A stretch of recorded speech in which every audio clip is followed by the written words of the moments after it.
Bienvenidos sean todos a un nuevo episodio de Archivos Seriales. Mi nombre es Amanda Fernández y el día de hoy les traigo a sus oídos una historia más de los asesinos en serie que han conmocionado al mundo con sus atrocidades. Este podcast está dedicado al caso de Pedro Alonso López, apodado como el monstruo de los Andes, el pederasta y asesino en serie colombiano que abusó y asesinó a más de 300 niñas en Colombia, Perú y Ecuador. Al ser capturado en 1980, confesó todos estos crímenes y posteriormente se dio la fuga en junio de 1998. Actualmente se desconoce su paradero. Si te da curiosidad este tipo de contenido, te invito a que continúes escuchando la realidad de este personaje, en donde también estaremos comentando los motivos en torno a su historial mental que lo llevaron a cometer estos atroces asesinatos.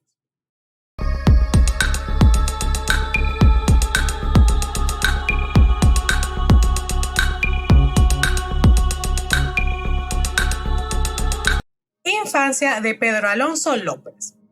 Pedro Alonso López nació en el municipio de Espinal, pero a los 6 meses su madre se mudó a Santa Isabel, en el departamento de Tolima, en 1948. Esta era una época conocida como la violencia, pues el país atravesaba por una guerra civil no declarada que provocó cerca de 200.000 muertes. Fue el séptimo de 13 hermanos, hijo de Benilda López y Medgardo Reyes. Su madre era prostituta y su padre falleció 6 meses antes de que él naciera. Creció en un ambiente hostil en donde su madre fue excesivamente controladora, aunando la ausencia de una figura paterna.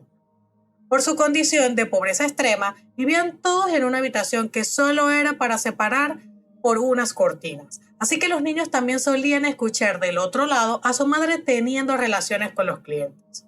Apenas a sus 9 años fue descubierto por su madre intentando tener relaciones sexuales con su hermana menor y decidió echarlo de la casa. Se obligó a deambular en la calle como indigente en Bogotá y fue abusado sexualmente. Cuando cumplió los 12 años de edad, una familia estadounidense lo adoptó y se hicieron cargo de él, pero fue abusado nuevamente por parte de un profesor y decidió huir de nuevo a las calles. En 1969, a los 21 años, lo encarcelaron por hurto y nuevamente fue abusado por parte de 3 presos, pero esta vez decidió hacer justicia por sus propias manos y asesinó días después. El hecho fue declarado en defensa propia y solo añadieron 2 años más a su condena. Crímenes. Pedro salió de prisión en 1978 y viajó por diferentes ciudades del Perú, en donde atacaría a más de 100 niñas y jóvenes pertenecientes a tribus locales, hecho que admitiría años más tarde al ser capturado.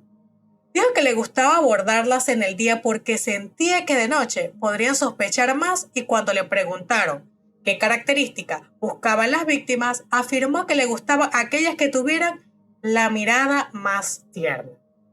Allí en Perú fue capturado por un grupo de ayacuchanos cuando intentaba raptar a una niña de solo 9 años. Lo despojaron de su ropa y lo torturaron. Ya habían tomado la decisión de enterrarlo vivo, así que cavaron un hoyo. No obstante, ese día Pedro estaba de suerte, pues en el acto apareció un misionero estadounidense que se encargó de convencer a los ayacuchanos de que el asesino era impío y que lo más adecuado sería entregarlo a las autoridades. Luego de pensarlo, decidieron escuchar al misionero y entregarlo. Sin embargo, las autoridades judiciales y policiales no tenían pruebas suficientes ni los recursos necesarios para acusarlo, así que finalmente fue deportado a Ecuador. Cuando Pedro regresa a Ecuador, se dedicó a viajar por varias zonas del país, incluso haciendo paradas frecuentes en Colombia. A pesar que las autoridades habían notado un aumento en la desaparición de mujeres jóvenes, atribuían los hechos de la trata de mujeres y la fuerte demanda de esclavas sexuales.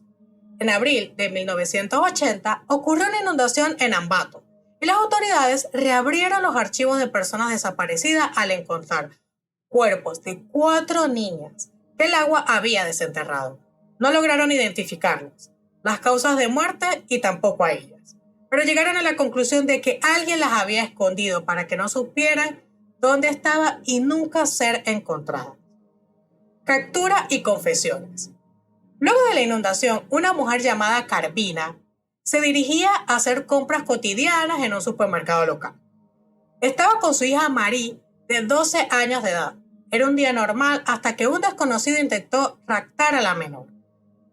La mujer pidió ayuda a gritos para que detuvieran al sujeto que intentaba escapar con su hija en brazos. Los comerciantes que se encontraban en el lugar acudieron rápidamente ante el llamado y lograron capturar al hombre. Lo retuvieron y llamaron a las autoridades para que se hicieran cargo. A pesar de lo alarmante del suceso, Pedro no parecía estar conmocionado cuando las autoridades se presenciaron. Se lo llevaron y tenía la sensación de estar ante un loco. En principio, Pedro se negó a colaborar con los cuerpos policiales, evitando responder a todas las preguntas que le formulaban en el interrogatorio. Ante su negativa, las autoridades decidieron optar por una estrategia diferente para que el sospechoso comenzara a hablar. El plan que se les ocurrió fue llamar a un sacerdote y llevarlo al lugar donde estaba el padre Cardovo Guidiño, quien comenzó a entablar una conversación con Pedro para así poder ganar su confianza y que reconociera los crímenes que cometió. Luego de un rato, Pedro comenzó a contarle al padre todas las aberraciones que había cometido. Los relatos eran tan crudos que el padre prefirió salir de la celda en la que se encontraba con el sospechoso y admitió que ya no podía seguir escuchando lo que éste decía. Gracias a otras breves entrevistas, posteriormente con el padre Gudiño, las autoridades lograron obtener más pruebas en contra de Pedro, sobre los abusos y maltratos hacia las niñas y jóvenes. Después declararon culpable a Pedro Alonso López por el delito de múltiples asesinatos y lo sentenciaron a solo 16 años de prisión, la pena máxima en Ecuador para aquella época. Llegado el punto en el que le preguntaron cuál era el método que empleaba para asesinar a sus víctimas, explicó que primero las violaba y luego las estrangulaba mientras miraba fijamente sus ojos, pues sentir cómo morían al mismo tiempo que las abusaba le hacía sentir un placer aún más grande. Robert Lessler, investigador criminalista del FBI, llegó a decir lo siguiente sobre el perfil del asesino. Los asesinos múltiples muy a menudo se deben a obsesiones de algún género relacionado a sus madres. Una relación de odio en idioma popular. Estas madres habitualmente no serán candidatas a madre del año. El hilo común parece ser el elemento sexual. Madres que tienen muchos compañeros sexuales y el hijo es conocedor de esto. Por supuesto, los niños de prostitutas son los más probables a ser este tipo de prototipo, si se les expone a este tipo de conducta agresiva y desentendida por parte de la madre.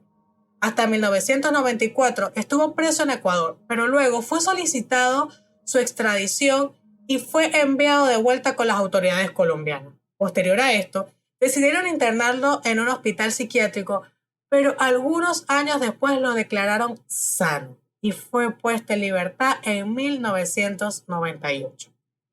Situación actual del monstruo de los Andes. Actualmente se desconoce su paradero. A pesar que ha sido perseguido por la Interpol desde el 2002 por el asesinato de 350 personas de acuerdo con un documental de la cadena A&E, aún no se ha vuelto a saber nada del monstruo de los Andes o el estrangulador. Su madre tiene la seguridad de que él permanece con vida, bajo el razonamiento que todos sus familiares han fallecido. Se le presenta una forma de espíritu y que Pedro aún no lo ha hecho. Asegura que sigue por allí en algún lugar. Se presume que la última vez que lo vieron fue en Florida de Blanca o Bucaramanga, en el departamento de Santander en el año 2010. En 2012, en la ciudad de Tunja, capital del departamento de Boyacá, se suscitó el homicidio de una niña llamada Andrea Marcela García Buitrago. Y en 2013, el programa de televisión Crónicas RCN dijo que Pedro Alonso López era un posible sospechoso, debido a que el hecho mantenía las mismas características del crimen con el asesinato de Flor Alba Sánchez, su primera víctima. Conclusiones. Los estudios psicológicos que le fueron practicados al monstruo de Los Ángeles concluyeron que el asesino era un psicópata, incapaz de tener conciencia o empatía. Se dice que tenía una excelente habilidad para manipular a sus víctimas cuando hablaba con ellas. Aunque confesó muchos crímenes, la forma en que los cometió o los lugares en donde podía hallar los cuerpos, también te dice que confesó disfrutarlos de abusar y asesinar a todas esas niñas y que sería algo que volvería a hacer estando en libertad. Si bien este caso resulta repulsivo y aberrante, lamentablemente no es el único en su tipo. En nuestro canal podrás encontrar la historia de Luis Alfredo Garavito, el asesino en serie que asesinó a más de 300 niños y que permanece aún en una prisión colombiana.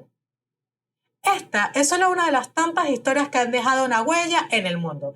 Historias reales que nada tienen que envidiar a las películas de terror. Si quieres conseguir conocimiento y un poco más sobre las mentes macabras que han conmocionado al mundo, te invito a que te suscribas a mi canal y actives la campanita para ser el primero en enterarte en otro episodio más de Archivos Seriales.